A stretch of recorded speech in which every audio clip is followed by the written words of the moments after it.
43. Observe these two, even at the risk of your life. This is very old, right? Observe these two, even at the risk of your life. These two are the two vows that we talked about last week. The refuge vow, the vow where we say, okay, I'm going to acknowledge that I take refuge in the Buddha as an example of a being who woke up, so that I know that I can do it too. The Dharma, the teachings that he presented as a path forward for me to wake myself up, and the Sangha, the community that we formed that helps support me in doing that. That's what the very core nugget, the short form of the refuge vow. That's saying, yeah, that's what I believe. I believe in those things. And then the second vow is the Bodhisattva vow, the vow to be an open-hearted, compassionate, brave warrior.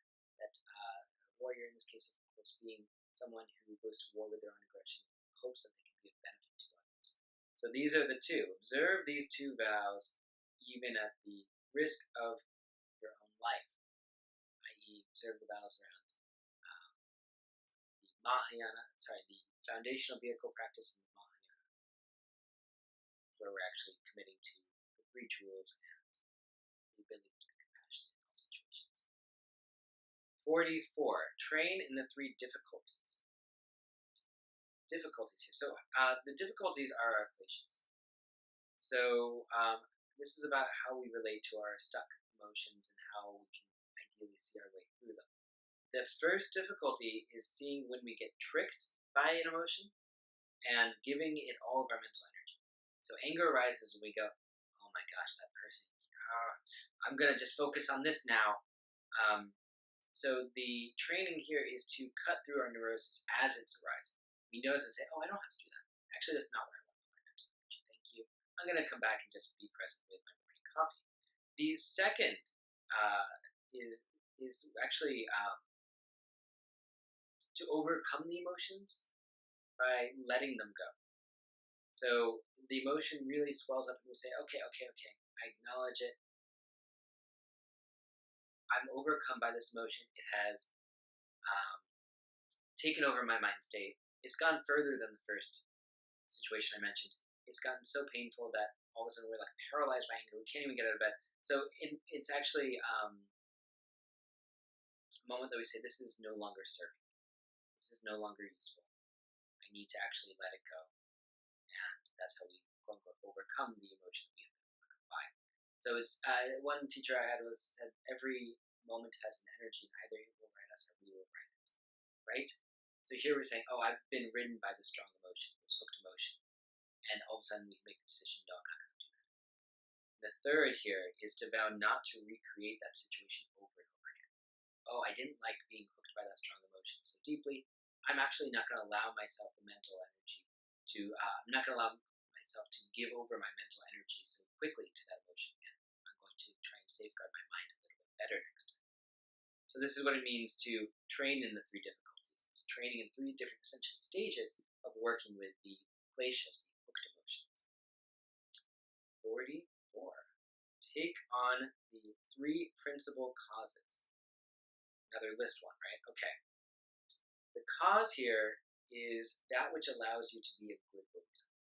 Good being like a beneficial being.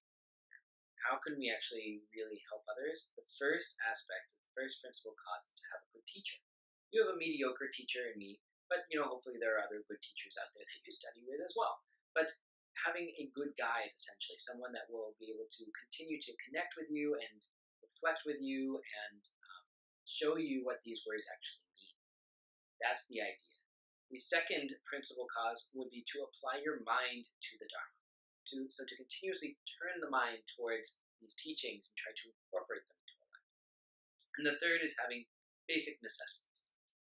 Having a roof over your head, shelter, having food, so you can go ahead and practice the Dharma. Having the basic things that actually, so you're not constantly scavenging in the forest for food, that you're actually able to just have enough that you can focus your attention on applying the Dharma to every aspect. That's the basic necessities here.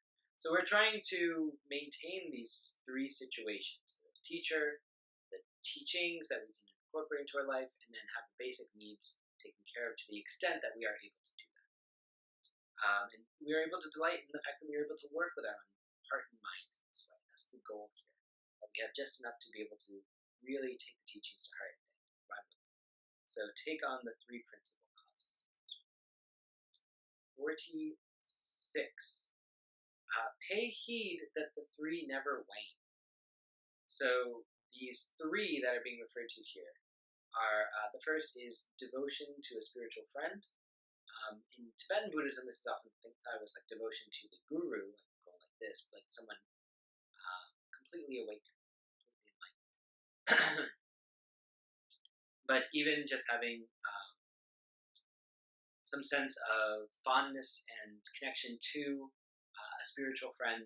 This is actually, the term would be Kalyana Mitra, Sanskrit term, someone who's been further down the path than you, that you can talk to and work with so that you can continue to develop your own mind. The second is dedication to mind training.